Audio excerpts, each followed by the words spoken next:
Well, this is going to be fun. We don't do show and tell very often. We have Joe Tauser, president of ARCH, Antique Radio Collectors and Historians of St. Louis. That's what ARCH stands for. How about That's that? what ARCH stands Of for. Greater St. Louis. So you really are a local entity. Absolutely. And not is that a national thing that you're a part of just here? No, we're just a local club. We were formed 20-something years ago. 20. you? Listen, Joy. No. Today is October 13th as we sit here.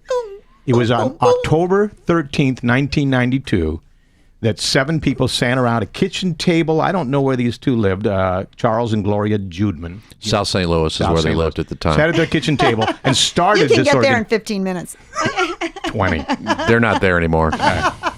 But they started this organization today, October 13th. How about that? Isn't that something? See the goosebumps Yeah, on my really. arms? What are It's the like odds of that? creepy. That's just crazy talk. We should have a cake. So what now? How many radios do you personally own? Many.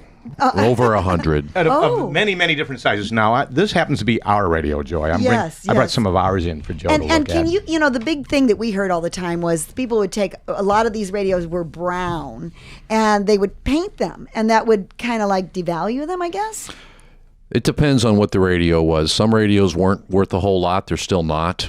So if you paint it because you like it, go for it. But if it's got some value to it, then you got to strip that paint off and put the right color back on it. Yeah, this one yeah. was redone. This is the original color. It was But chrome. it was Yeah, that was a little plated. chrome radio. That would have been more of a deluxe radio, and rechroming it does not.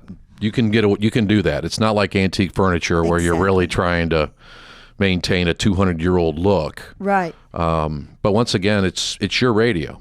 Okay. Knock yourself out. Isn't that a great Looks great. attitude? Yeah. Definitely not a purist here, but you guys meet in Kirkwood now, right? Yes, we meet the second Tuesday of every month at the Kirkwood Community What Center. do you do when you meet? I mean, what's there to do? Show and tell. Well, we got a bunch of old guys, and they got a bunch of stuff. Yeah. And what we do is we Admire each other's stuff. bring it out, Whoa. and we have a show and tell. And here's what we're working on. Here's what we bought. Here's a project we just finished. We have no problem. It's supposed to be an hour meeting, but we usually go an hour and a You half. drink beer, don't you? No, we don't drink beer. It's on the second floor of the Kirkwood Community Center, so I don't think they'd appreciate beer, that. Oh, this is This is actually a portable. this Look is at a this. Westinghouse Yeah. refrigerator radio. Now- Yes, those are very cool. And back then, a portable often still had the AC cord on it and a very heavy battery. These batteries are huge in here. Is it important that the radio still work? No. Oh. No, it's more important that the radio's cabinet is in good condition, that the knobs are there, that you still have the escutcheons, like the brass and everything on there. That's more important because the radio can be brought back to life fairly easily with modern components. The knob thing has to be the biggest pain in the butt. It is. You A lot can't of find those knobs anywhere. And what is the more valuable, the tabletops or the floor models? That's really a mix, and it goes by model. There are the most valuable radio is a Zenith Stratosphere. Made in 1937, which can go for $50,000 to $60,000. Oh my gosh! All right, that was a top of the line model that cost. It has like 25 tubes in it. They didn't make very many of them because they sold for $900 in 1937. Wow. There were other radios that were very expensive, but that's the one everybody loves, and that's a full size console. Now there are also some tabletop radios that were very Art Deco, mirror colored, Spartan Bluebird, Spartan Sled.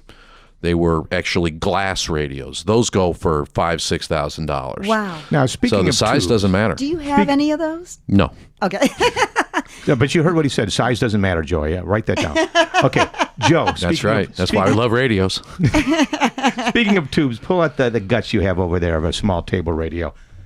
What's amazing is they're very simple. I mean, they're a series of tubes. The tubes are missing. Yeah, there, right? I've taken the tubes out of this. This is a radio that I'm working on right now. I've tested the tubes with one of my many testers, and there's not much to it. There's a tuning point, amplifiers, and then underneath some resistors and capacitors. Some resistors and capacitors. Just a bunch of resistors. That's what we do. Hey, so hold on a second. Fix so 'em up. What you actually do is go inside and make them all right inside? I go through and check everything, and I replace all these brown But turd-looking that's things. what Joe does. Now, you have some people who are just into the beauty of them, and you've got about 200 members now, right?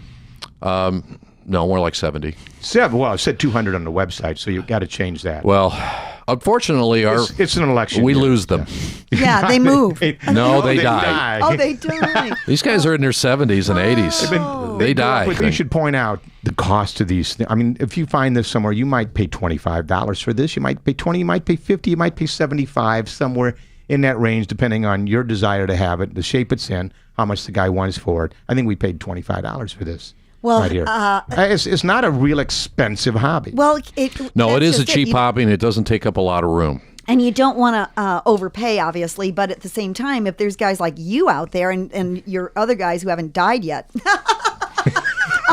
going to I get a lot of radios when that happens. Yeah, exactly. Yeah. How about that? Let's put this Where up would here. you go, on eBay? Right I mean, here. is that the best? Go here first. And do they sell? Does your club sell radios? Everything is for sale. Really? Everything is for sale. Really, the best place to pick up radios is at estate sales. Yes. When somebody's cleaning out the basement, cleaning Right. up the closet, there's still enough of them around, and they're from their original owners. Right. That's the most economic place to So go. if you have one and you want to dump it quick, ArcherRadioClub.com. Because you guys buy radios in your club? Sometimes. Or just as individuals? It's all individuals. The club Yes. doesn't own anything. Right. Thank you so much, Joe, for bringing This these is back. great. Yeah. And I want to have a museum out of this sometime, too. We're idea. we're In St. working on Louis. that. If you guys want to display stuff here, we could do that. We may be able to do that. Yeah. Good. Well, and thank you to Nighthawk Security. They made our segment possible today through their generosity. They're locally owned and locally monitored here in St. Louis since 1974. Home and business security for the St. Louis metro area for over 40 years. Call Joe at 846-4600.